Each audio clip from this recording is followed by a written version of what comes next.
Welcome back to Spectrum Sundays, where we introduce different professionals and self-advocates that play a very important role in the autism community. And this week, we welcome back Veronica Federiconi, who is the CEO of Autism Services. So we wanted to ask you, what has been your greatest learning experience when working with someone on the spectrum? I know there's a lot of different lessons you can take away. What has been one of the biggest lessons that you've learned? Well, for me, I've always said that every day that I walk through the doors of Autism Services, I learn something new. And, I learn from the people that we support. And, that's a joy because I truly do learn something, how to communicate with people, how to sense how they're feeling. But there was one time when I was very close with this gentleman, an adult, autistic, and he came in to see me almost every day, come into my office, and he would share his journal with me. He journaled a lot. And he would want me to read it, and I was thinking it was very personal, but what it was ended up being was his way of communicating with me, not using his voice, and had some things to say that he probably would not have been able to express verbally because they were very sensitive topics in that. And I think he wanted to see how I was going to respond from it. So we had some discussions, and I got a phone call during this period, and I had to pick up the phone, and then I start documenting on things. And when I got off, I said to him, so how are you doing? What's going on? What did you do today? And I didn't get a response. Now, I was documenting some things while he was sitting there. I didn't get a response very quickly. So in my head, I thought, maybe I asked it in the wrong way. Let me try a different way of asking it. So I put it, in a different way of asking. And again, I continued writing and stuff, and no response. And then I said, okay, it has to be the way I'm wording it. And I was trying to give it a lot of thought. And finally, I tried one more time, and I just went back to my documenting, and then all of a sudden he responded after time. And what I learned very quickly was he had the answers. He certainly understood what I was asking him, but I wasn't giving him enough time to process. And oftentimes I've heard that, if you're throwing things out at people too much, this becomes jumbled and they can't really process that quickly, and therefore they can't respond to you. So he taught me how to listen, and so I'm very, very conscious of that when I speak with people. And he's a good example of something that is very meaningful. I think, oftentimes we assume that, people don't understand what we're saying or asking them, when in fact they do. And we tend to talk over them versus including them in conversation. So that's one thing that I learned from them. Right. I love that you shared that, because it kind of leads into the next question that we had for you. And to go off of what you said, communication looks so different in every single individual. And Francesca and I have fortunately learned that through our education with speech pathology, but there's still a lot of disconnect with the common community and the autism community, because there's just different ways of communicating that people aren't familiar with. So Francesca and I have noticed through our advocacy and our work that there is a lot of fear and apprehension when someone meets or works with a person with autism for the first time. And maybe that is because they communicate differently, or they're nonverbal and need a little bit more time of processing, and people just aren't used to that. Maybe that's even because they do demonstrate self-injurious behaviors. But that's something that we have picked up on, and we wanted to know if you had any tips for interacting with a person on the spectrum for those who may not have had that experience before. Okay. Yes, and a lot of this is firsthand. They're things that I experience. So I think it's important that, first of all, don't assume that somebody wants to meet you when you're approaching them. They may not want to at the moment. Eventually they may be curious enough to approach you. Um, I don't reach out to shake their hand when you're meeting them, because oftentimes they don't want to touch people. And what I've learned over the years is that when I go in to speak with them, I put my hand out. I don't ask to shake or touch them. If they want to make connection, they'll touch me. If they don't, I respect the fact that that's not what they want to do. Try not to invade their space. Give them enough space. Do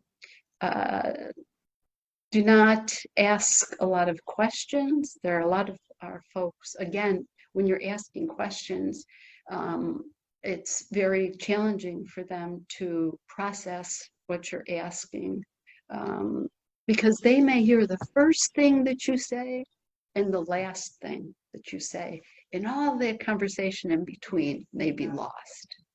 I've learned that over the years. Try not to be, to go, move up to them in an abrupt fashion. Sort of gently try to meet them. Never just touch them. I always ask. So there's some guys who like to hug, and I'll always say, "Is it okay to hug you? Do you want to?" And that. So I always ask permission for things to do. Let's see. This is another good thing. Do not, our new hires, oftentimes they get so excited about going into work with people, and they might see somebody smiling, really looking like they're enjoying something or happy. And so their first thought is, wow, that person's really happy. I wonder what they're happy about. So again, don't always assume that their facial expressions align with their emotions, because for that person, he could be very agitated.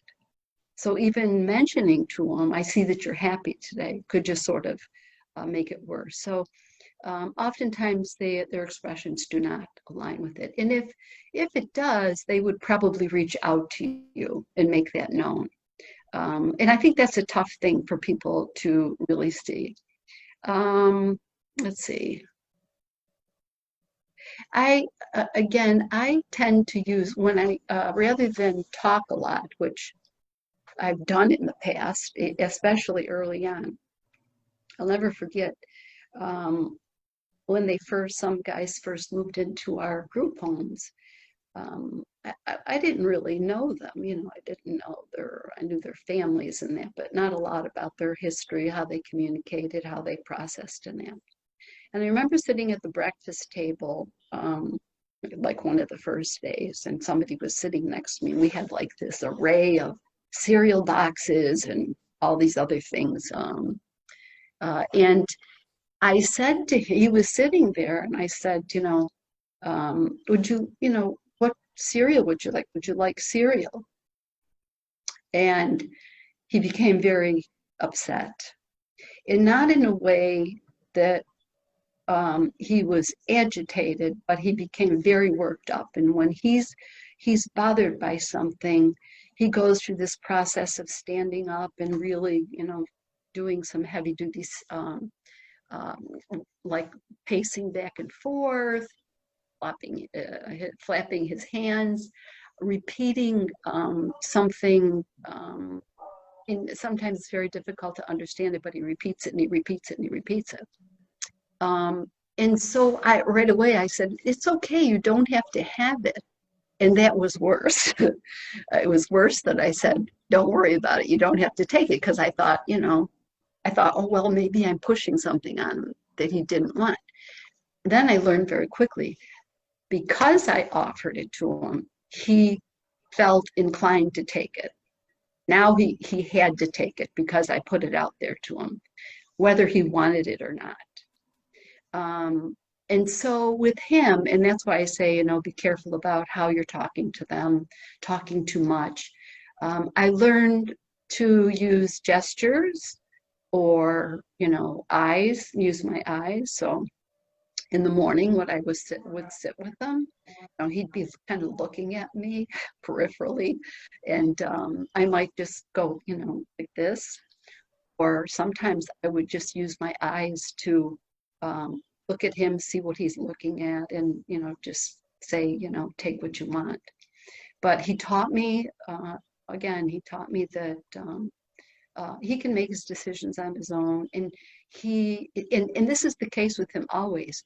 If you ask him something to do, whether he wants it or not, he feels compelled to do it. And that's the case with many of our folks. If you ask them, it's so hard for them to say no to something. And it's something that we actually I had staff spend a lot of time on working with them to learn that it's okay to say no. You know, if you don't want to do this, just say no. So we did a lot of working on that, because they would do it, and then shortly thereafter you would see, you know, some very not good behaviors, which then I learned that, you know, that was a message that they didn't really want to do that, or they didn't want that. But you had to make that connection. And those were ways of, you know, learning the triggers. So, you know, when new people came in, I would say, you know, he's able to pick his own cereal. Please don't talk to him during breakfast, or, you know, allow choices, you know. And so we went from, do you want to do this, to you have all of these things going on. You can choose what you want, you know, and when you want to do it. And when was always the trick, because I think I told you about the open-endedness. So we always related it to going out. We had a recreational calendar, and if skating was on there, they would look at that, and they needed it attached to something else. So it's like, we're going to go skating when you finish dinner. So that, because again, they didn't know when it was going to happen. So we always related it to following it up with something. Now, if we had to cancel something, staff would go up there and, you know, put a line to the recreation plan. And again, you could not do that, because it was one of those, oh, the world has opened up to me in terms of what I could do. How do I choose it? You know, how do I go about choosing it? So then we would give them an array of choices. You tell me what you want to do, you know, but you could not leave it, you know, crossed off. There was no way. So these are sort of the things that I learned, I took away from them, amongst many other things. But they were very valuable to me in my way of communicating with them. Yeah, not just make assumptions that, you know, whatever I say or whatever I expect is how they're going to come across. You know, they may not like it at all, but they can't say no. And teaching them no is very difficult. Right. And I think something you're alluding to is getting time to know them individually. Like you said, know their triggers, maybe even observe them for a while before trying to approach. And I'm really glad that you brought up the smiling trigger, because for some of our individuals, laughing can actually mean that they're angry and they're about to have a breakdown. Yes. So understanding that is a trigger for something else that could possibly be negative is so important to protect them. Yes. And to protect others around you. So I think that's really, really great advice. Yes. And it took us a time to learn what the triggers were, you know. There was this one gentleman who would sit in the same place at the end of the sofa all the time. And he needs a lot of personal space. He's a person, you know, when you're walking down the corridor, he, you know, steps to the side so you can pass. So he tells us he needs a lot of space. And always there would be one person who would go and sit right next to him. Now he's on the sofa where he wants to be, and somebody's like butting up against him. And you could see him that he's agitated about it because he doesn't like that closeness. But he would never do anything about it. He'd sit there and just be upset about it. So then again, we learned that we needed to teach him that there were choices, that he didn't have to feel that discomfort. So we started working on, if you don't want to sit there, there's a chair over there, or you can leave the room and come back in a little while, but you don't have to sit there. And because or I said, you could tell someone, can you please move down, or can you sit someplace else? He had a hard time expressing that way, but we tried to get some small language out, like, please move over and that. But we had to give him some other options in terms of what he could do to relieve him from this discomfort. Right, and that's where self-advocacy is so important. It really is. Oh, yeah. So on Spectrum Sundays, we really try to get a variety of experiences and stories. And previously, we've heard from some individuals that they've experienced differences because of their gender, because they were female, or because they were male. So in your experience, have you seen many differences or similarities between males and females who are diagnosed? Yes, I have. And that was another thing I had to learn over time. I think for the females, what I've learned is that, and some females have come to me over the years, and today they are people who are very well known. And I think it was, our place was called Autism Services. They came over and would talk about the fact that, now this is pre-diagnosis, they felt different, but they didn't know what it was about. And they would explain some of the things that made them feel different. And based on whatever they would share with me, I might suggest, have you ever thought of going and speaking with someone and trying to get whatever you're sensing diagnosed at all? And a lot of them really didn't want to. But many of them did their own research. They would go and research about, what they were feeling, how they were feeling, what does that equate to. And so many of them were able to self-diagnose. Yes, when I look at autism and the DSM, I experienced this, because I've always said, you could go, or you could refer to the DSM-5. I think it's 5 now. But and see where you aligned. And so many of them, went through it and said, yes, this is me. And so they were able to self-diagnose. So they didn't need somebody to tell them that. And I often said, do you feel if you've had a documented diagnosis, it would be more helpful to you in terms of understanding or your ability to receive more services or open the doors for other things? And they said, no, not really. They were really, they were okay with the fact that they knew who they were, and it wasn't necessary to have it documented. So the way I saw the women, many of them, and I know many of them, you don't see it as much. It's not as noticeable because their autism plays out in their, their interests, their talents. They might be artists or poets or musicians or singers, and very focused on those kinds of things, or dancing, like, ethnic dancing. I was always asked to go with them to do some ethnic dancing, and I used to be a Greek dancer, and so I would join in with them. So, but I think, because of that, and that they sort of blend in, they will isolate, in terms of social, it's difficult to socialize, except if they're with their own, with people who share the same thing. Like I hold 2 Aspergers groups,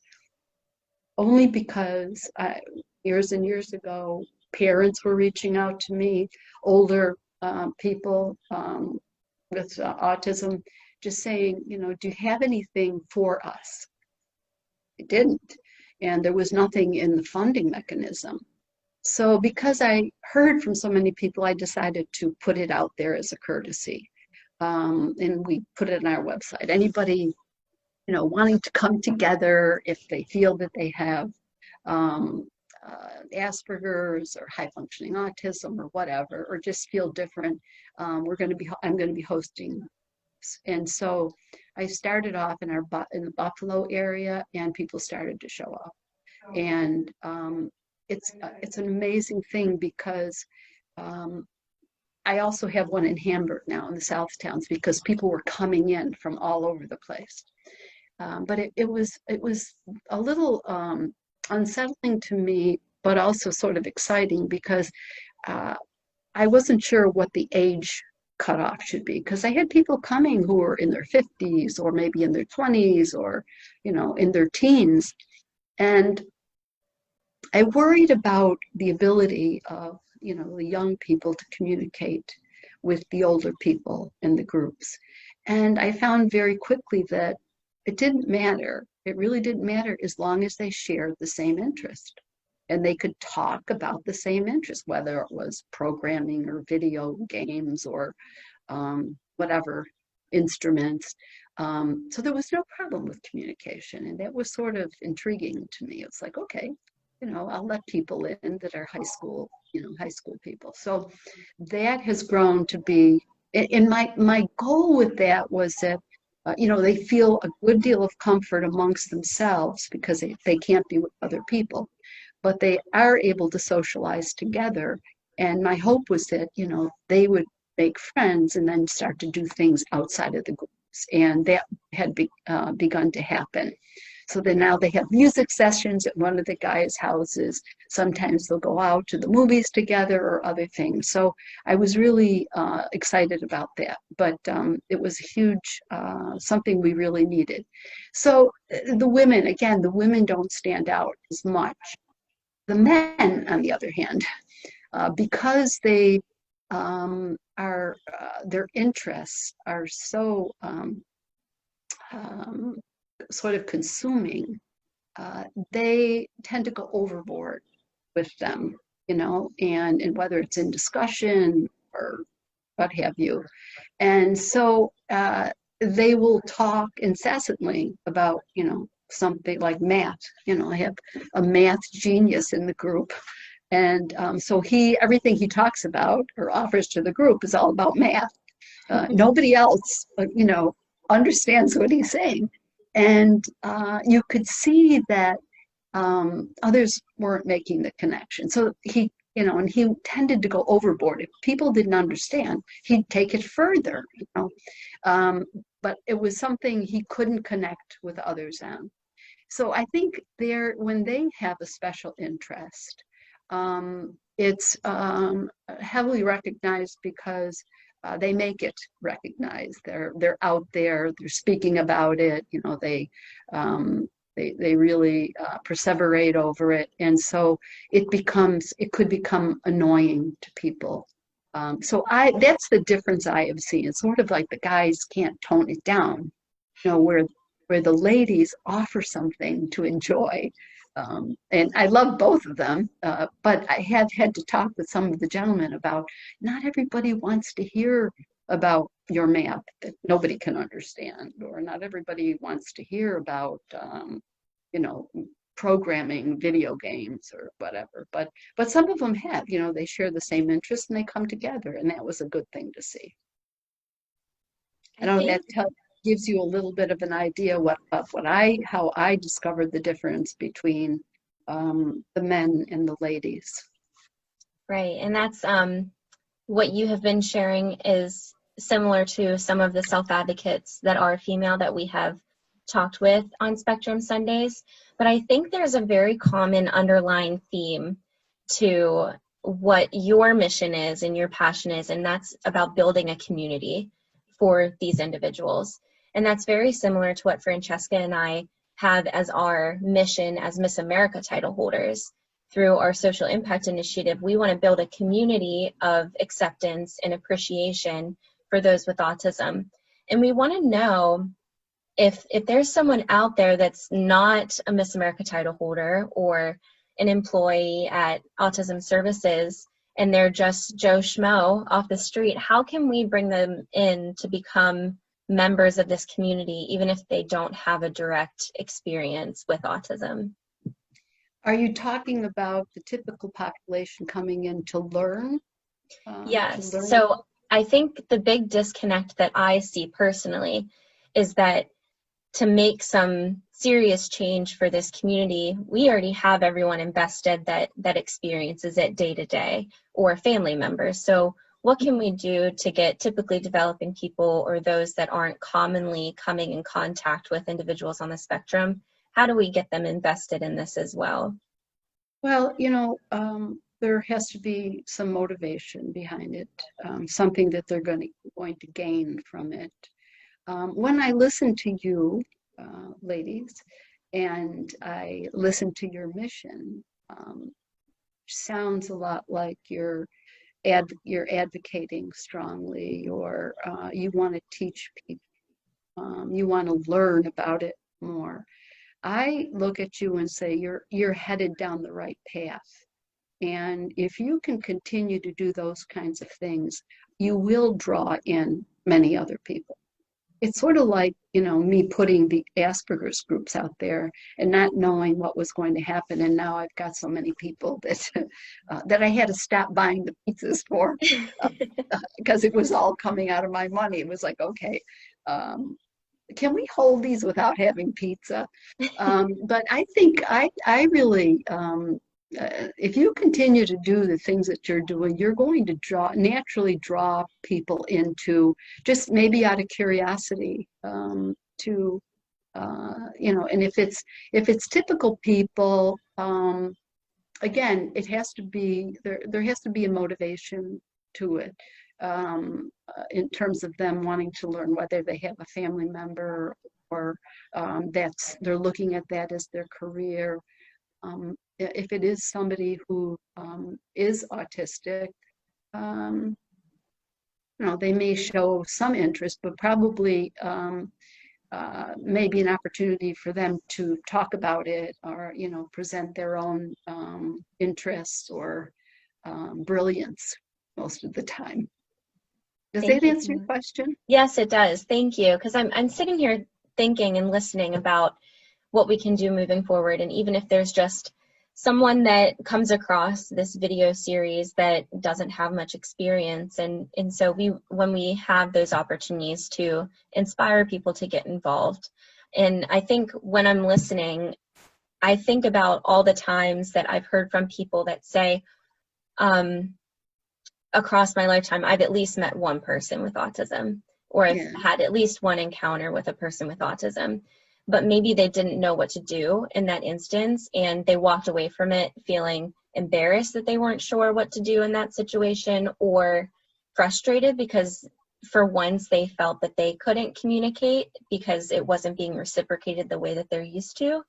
So I think in those moments that people have those kinds of experiences, there's a point of reflection, and I just want that to go further for them, and to be that catalyst, or Francesca and I both be that catalyst, so that it's not just a moment that they think about it, it's that they can act on change going forward. Maybe this is something I can do differently, or if I do go into a field, these are the things that I felt in that moment, and maybe these are the things that I want to see change going forward. So that definitely helps. Thank you so much, Veronica.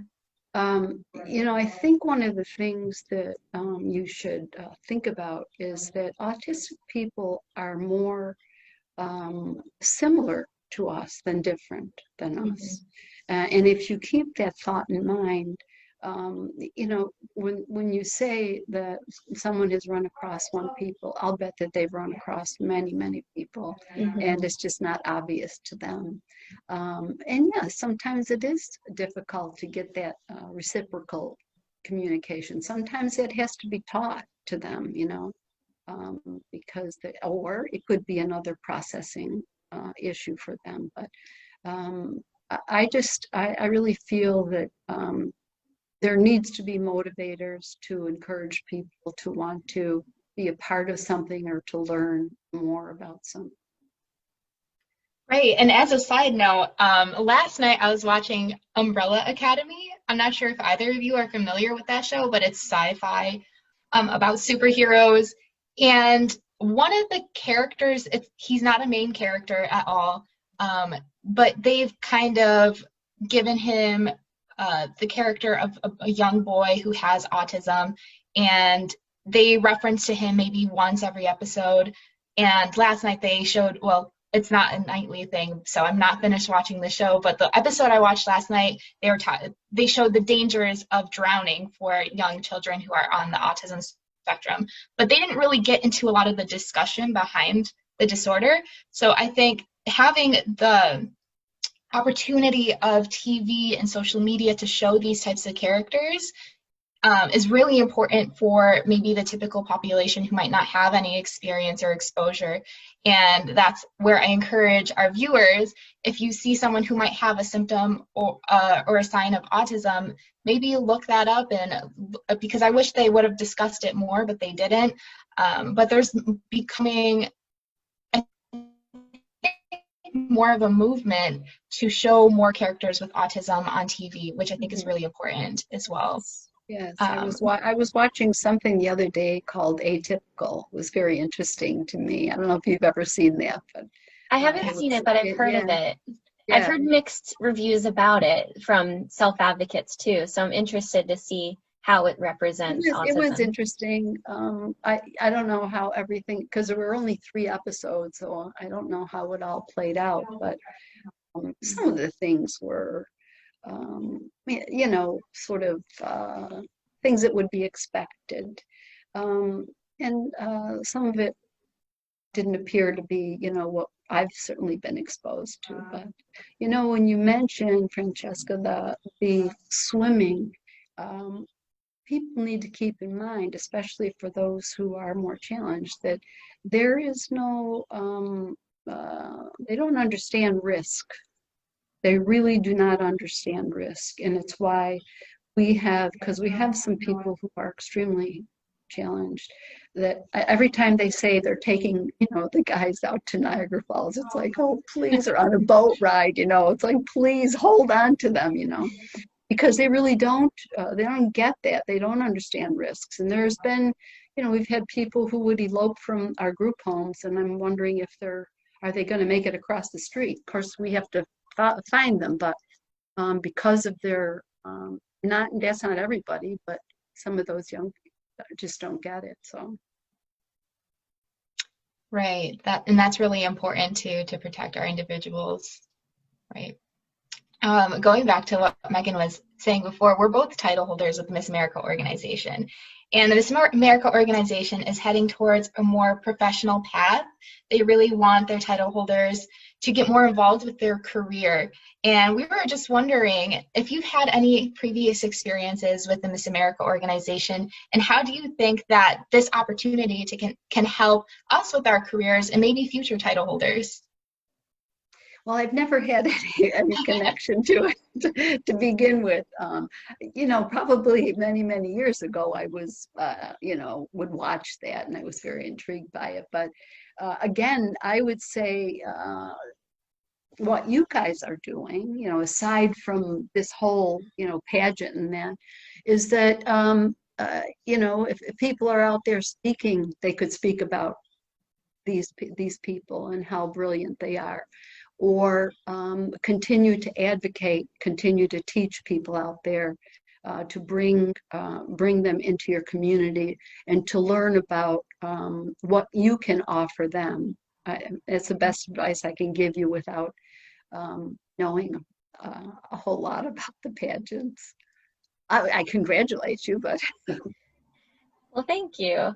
The Miss America organization, since you're not as familiar, like Francesca said, we're kind of moving in a completely different direction, and there's so much more emphasis on what individuals do in their communities, and also the professional side of it, what they want to do in their careers. So at one point it was a bathing beauty contest in Atlantic City, and then we've really evolved over time. And then in this past year or two, they've really been rebranding the organization so that it's more inclusive to all different kinds of professionals and people that want to make a difference in the world. So we just love having the opportunity to talk and give that little bit of information for anyone that might not be familiar. Yeah. So thank you for allowing us to do that. Yeah, that sort of brings back to me, and maybe I'm wrong about this, but getting involved with you fine ladies, it's new to me to see that there is this approach to this giving to the community, learning about the community, about the differences in people, because that's not how I recall the pageant from many, many years ago. I felt, I don't mean to insult anything, but recalling when I would watch them, and that it was more about selling themselves. And correct me if I'm wrong, but it was more about selling themselves and their talents or what have you. But from you, I'm hearing about your interests in charities, in learning more about people and giving back to them. And the focus is not so much on you, and that's refreshing. I could be wrong, but that's how I picture the transition. Right, and that's why I thought it was so important to ask, because it's really imperative to break those stereotypes and defy those myths about pageantry and the Miss America organization, especially since they're rebranding themselves. And I think something you kind of talked about is showing off talents. And I think having a talent and being on stage is great, but finding a purpose for those talents and a purpose for your passions is even more important and more meaningful. So that's what Megan and I are trying to do as well with our talents and with our passions, is really trying to find a purpose for it. So it doesn't just last the year or two or however long we have our title for, but it lasts a long lifetime for us. Yeah, and something that if you really get into something that's specific in what you're trying to do, will last a lifetime. It'll sort of take on something on its own. So, or others may become really interested in it. So you may be sort of the people who start something, and then it will grow from there. Right. Thank you so much. And as we kind of talk about stereotypes and misconceptions of different ideas, we wanted to ask you about the stereotypes and misconceptions that are commonly associated with autism, and if there are any that you think are important to clarify. So I know that to the typical community, they might see autism and think it's always someone who's nonverbal and flaps their hands and demonstrates self-injurious behaviors. So that's just like one idea of autism, but we know through our work that it's a spectrum of disorders and presentation. So what are some things that you would like to clarify about autism? Well, first of all, the whole notion of spectrum plays out very differently for me. It's a more linear visual for me, and I think over time people have seen at one end that there's non-autistic and then very autistic, and then other things in between. Of course, it's transitioned over the years, but I do feel that these people are really no different than we are. They're, like I said, they're more typical or similar to us than different. Some of the things that people, I think, have a misconception of is that they're different than the typical population. That they don't understand people, and so therefore they talk about them rather than including them in conversation. Again, that's something we pay a lot of attention to. If you're going to have to talk about someone, take it out. Or I have said, if I'm talking to one of the professionals about somebody, I will ask, is it okay if I talk to this person, ask some questions about you? And you can say no. And I think that, something that's always been an irritant of mine is the whole idea of eye contact. Many years ago when I was involved with the epidemic, the children with epidemic, that was one of the things, I sat in a closet using ABA and doing clinical discrete trials with them, look at me, look at me, look at me, look at me. And it's sort of, okay, are you going to generalize that to another area and say, look at me? Generalization is very difficult. You can sit in a clinical setting and have them say or do whatever you want, but when you take it to another area, is it going to play out the same? So I'm very much against the notion of eye contact. When I speak with people, I usually speak by looking over their shoulder, or I will stand alongside them, talk to them. And honestly, I learned that through Temple Grandin, who said, sometimes it's very painful for people to look into the eyes of others because they can see the movement within the eye and it's distracting to them. And it just feels uncomfortable. They have, exceptional periphery vision, so and they can learn without having direct eye contact.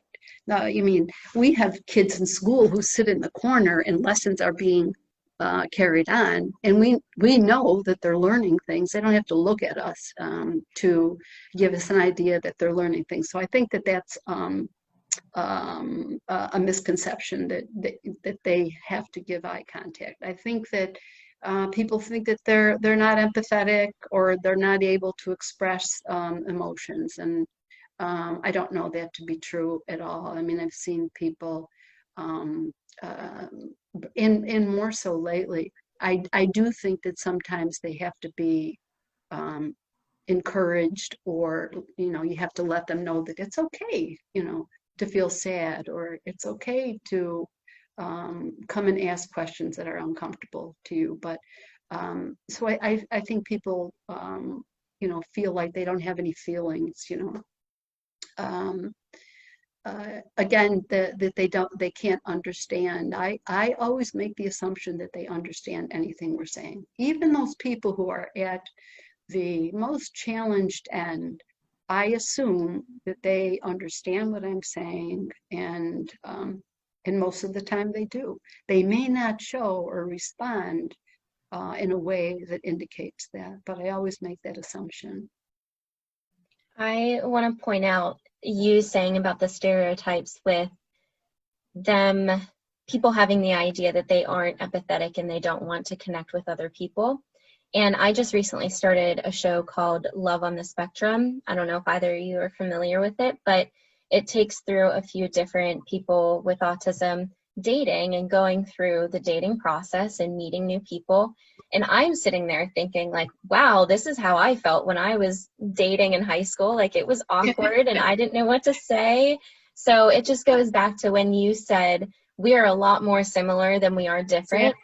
Exactly. So I think it's great that media is starting to put those different perspectives out there, because when I sit there, I think, oh, I probably have so many differences between these people. I don't know if I can really. And then when I sit down and open my mind up to it, I'm like, I know exactly what they're going through, and I've been there. And again, I think it's taken a long time for people to acknowledge that or realize it, that, when I talk to the guys, I talk with them, the way I would talk with anybody. I don't care if they ask me a question about it, if they respond to it or not, but I feel like they deserve the respect of getting the information. Yeah. And I have people stopping in my office all the time. They have a do not disturb sign on the door today, but they're, constantly stopping in, and some of them expect me to, give them a hug. They'll kind of put their arms out. But I had to make that connection, like I spoke about the other day, building that trusting relationship. Mm-hmm. I don't know, it's just there. I think that, people just, again, they need to learn about these people, and that's why education is so critical for me at this point in time. I don't know what'll be next. You know, they might be running the country someday. I would like to see that, I would honestly. love that. Yeah, that would be great. And I think something that you talked about, I want to hit for a second, is the eye contact piece. Because for in our field of speech pathology, we commonly know the action of giving eye contact as a social communication cue. But as Temple Grandin is explaining it, it sounds more like a sensory challenge, which is not like I've heard it before. So I think that's really interesting for someone to be able to self-advocate for themselves and say, this is actually very challenging for me to process, not so much I can't look someone in the face. And if you're around enough people, you'll see that, you know, they're not trying to get eye contact with you. They might talk, they might have their heads down or whatever, but I never look directly in their eyes. I always look over their shoulder, or I will stand next to them to talk, not too close, but I will talk to them that way. And out of respect, and again, recognizing. And I've had people, you know, tell me that, you know, people who are autistic tell me that there are things that are uncomfortable that we think are okay for them. I've had people work for me, and one woman, she was our data entry person, and she would come in, you know, I had her working in the library, very quiet area. She'd come in and say, you know, the fluorescent lights are making a humming sound. Can we do something? Yes, we can take them out. She came in one day and said, Veronica, somebody has really strong perfume on, and it's distracting me. And I said, okay. So, and I've sent reminders out to people about, you know, autistic people. Keep in mind that, you know, these sort of things could be worrisome or bothersome to them. So think about those kinds of things. So, you know, I put something out there about, remember, you know, these are the sensitivities that people have. She was another person who, she was so smart. And I'm still in contact with her, but she would enter offices, and if they had like candy bowls on their desks, and she'd just help herself to candy. There was no sense of, okay, there's a meeting going on here, in here. And I should, you know, not enter that office. She'd just go and take it. And I saw that happening on several occasions, and I went into my staff and said, what's this all? Oh, I don't care, you know, they can come and take it, you know, it doesn't bother me. I said, but you're not teaching her anything that she needs to know. She's employed by us because this is a comfortable environment, and we accept things like that. But when she leaves us and goes into the real world, do you think she's going to be walking into offices, interrupting meetings, and being able to help herself to the candy? So it took a while for them to understand it, because they sort of, oh, it's really okay. And I decided to pull her in and have a discussion with her and let her know. I said, listen, is it okay if I talk to you? Because I'm going to talk with you about some things that might be uncomfortable to you. Yes, I said, okay. Do you want me to talk to you as a person who has autism, or as an employee of mine? An employee, I said, and I'm going to tell you, it's not okay to go into offices and just help yourself to candy. Nobody says anything. I said, it doesn't matter. It just isn't socially acceptable. And yes, we know you, and we accept all of those things about you, and we protect you. Once you leave us, and you can't continue to do that. And she didn't know that. You know, she didn't know that. And I said, how are you feeling about that? She said, I'm really happy that you told me that, because I never saw that. I never knew about it.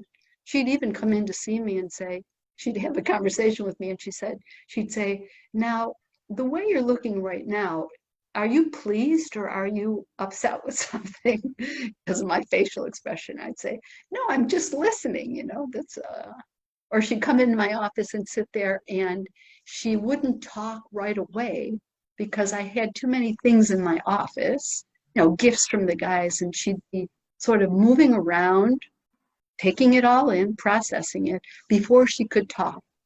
And I try to talk with our staff about that so often.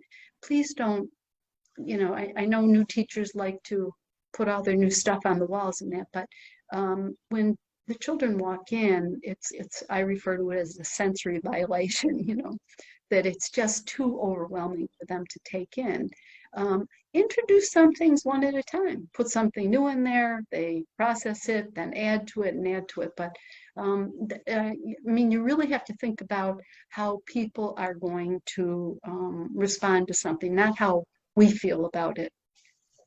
Or I see them have words up in their rooms, vocabulary, right? And I'd be looking up and saying, okay, those are great vocabulary words. But how do you think the children are going to learn from them if they're up close to the ceiling? They need to be where, they're looking, So I think it was more about decorating the room to make it look like an educational experience. And yet, how are they going to learn? They're going to look up there and try to figure out the words. So, and the environment is key. I've always said, if you feel you need to work on a behavior, start with the environment versus any other intervention. You can move your environment around and adapt it to so that it's more comfortable, so that it's bring some sensory stuff into it, but take use of what you have that you don't have to go out and get. And just moving your environment around makes such a difference. I really admire that in that example, you emphasized how you gave her options of how she wanted to process the information you were going to give her. And if there's anything that our viewers can pull from this conversation, I would love for it to be that, because, I struggle sometimes. I don't want to treat people differently because they have autism, but I also want to recognize that they have different needs and, finding that balance. And I think your example fits what we need to do perfectly, giving them that bit of control. Would you like to be addressed as a person with autism, or do you want me to address this with you as an employee, and then have them take their experience in the direction that they feel comfortable enough for it to go in that moment? So thank you so much for sharing that example with us. Yeah, you're welcome. So we are so privileged and grateful to have you as a wonderful resource for the autism community. But we know that there are many different resources out there. For example, Atypical, which I haven't seen yet, but there are many different books, podcasts, TV shows. What are some of your go-to resources to continually educate yourself on autism, or maybe for our viewers to educate themselves? Well, I try and stay in touch through the autistic people. Anytime I make a decision, or I'm about to make a decision, I consult with them. I want to say this in a respectful way. Give me some tips. I want to say it this way. Is that okay? Right now, I'm going through all of our website, our brochures, and I'm revamping them totally to change the verbiage, to make it more respectful towards the people that we are here to support. So I do make a lot of contact with people. I read a lot, I get a lot of information, through organizations I belong to. So these newsletters I get, I often read, think some of it I agree with, some of the stuff that's alternative, but too much so that, it's, in my eyes, is very risky when you don't really have to go that far. So I pay attention to new things coming out, question it. Like I said, I have a lot of conversations with people. I do my own reading. I'll pick up a book every now and then, but I sort of look for things to read about, especially if there's a certain topic that I want to look more into. And I consult with people. I've been in this field for so many years, and I've made contacts, in with some, pretty big icons within the community, and I go to them. If I'm having a problem with something, I will go directly to them and just say, I'm having trouble. I'm having trouble with the strategies you have given me through your literature. Tell me how I can change it so that, we're on a more positive path here. And so I consult with them quite a bit. To me, I think the best resource is the people, going to people and those people that care about this and are going to ensure that they are up to date on everything. And I guess that's what I do. People are very important to me. I think that's really important to keep the people experiencing it at the center. So if there's anyone looking to educate themselves, that's the perfect place to start. And then, like you said, when there's professionals that are required to keep up to date to do best practice within their field, then of course they're going to be continually educating themselves with evidence-based resources. So starting with the people and then moving on from there, I think that's great advice. But it has been such a privilege and an honor to get to know you over these past few episodes. Thank you so much, Veronica, for sharing all of your insight. This has been a very valuable conversation. Thank you for inviting me, and I do hope that your viewers can learn something. They may not all be in agreement, but I'm sharing what has been successful for me, actually successful for both myself and the people that we support. So it's been an honor, and I thank you both. You're doing great things. Keep it up, because you guys are going to take over when I'm gone. Well, thank you so much. So continue your mission. You're doing great work. Thank you very much. And thank you everybody for watching. We will be back next Sunday on Spectrum Sundays.